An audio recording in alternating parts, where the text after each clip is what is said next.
పద్మశ్రీ వనజీవి రామయ్య కనుమూశారు. అనారోగ్య సమస్యలతో బాధపడుతున్న రామయ్య ప్రభుత్వ ఆసుపత్రిలో చికిత్స పొందుతూ మృతి చెందారు.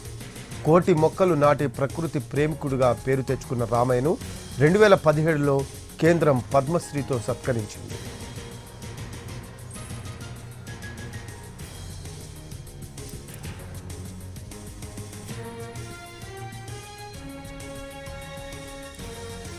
పద్మశ్రీ వనజీవి రామయ్య కన్నుమూశారు. అనారోగ్య సమస్యలతో బాధపడుతున్న రామయ్య ప్రభుత్వ ఆసుపత్రిలో చికిత్స పొందుతూ మృతి చెందారు. కోటి మొక్కలు నాటి ప్రకృతి ప్రేమికుడిగా పేరు తెచ్చుకున్న రామయ్యను 2017లో కేంద్రం పద్మశ్రీతో సత్కరించింది. మరో అప్డేట్స్ చేసుకుందాం. దీనికి సంబంధించి కరెస్పాండెంట్ భూపాల్ ఉన్నారు. ఆ భూపాల్, వనజీవి రామయ్య కన్నుమూసినట్టు సమాచారం. లేటెస్ట్ అప్డేట్స్ ఏంటి దీనికి సంబంధించి? రఫీ, ఉమ్మడి ఖమ్మం జిల్లా వ్యాప్తంగా చెప్పాలంటే వనజీవి రామయ్య మృతి అనేది కొంత విషాదకరమైన వార్త.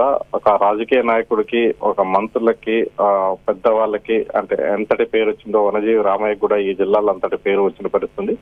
గత రాత్రి ఆయనకు గుండెపోటు రావడంతో ఆసుపత్రికి తరలించక చికిత్స పొందుతూ మృతి చెందడం జరిగింది. పద్మశ్రీ అవార్డు అంటే ఈ జిల్లాలో పద్మశ్రీ అవార్డు పొందిన వ్యక్తి మొట్టమొదటి వ్యక్తిగా ఉన్నాడు. ఆనాడు ప్రణబ్ ముఖర్జీతో, రాష్ట్రపతి ప్రణబ్ ముఖర్జీతో తను పద్మశ్రీ అవార్డుని అందుకోవడం జరిగింది.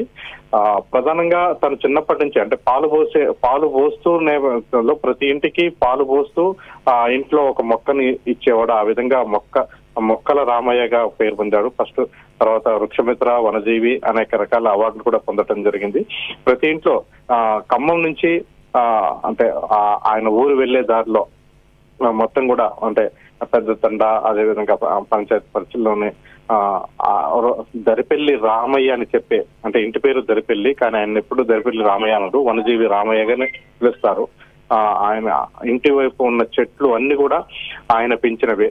ఆ విధంగా రామయ్యకి ప్రభుత్వమే గుర్తించి, అంటే ఈ అవార్డులు ఆయన పెట్టుకుంటే వచ్చింది కాదు, ఈ అవార్డుని ప్రభుత్వమే గుర్తించి, కేంద్ర ప్రభుత్వం గుర్తించి రామయ్యకి అవార్డు అందించింది.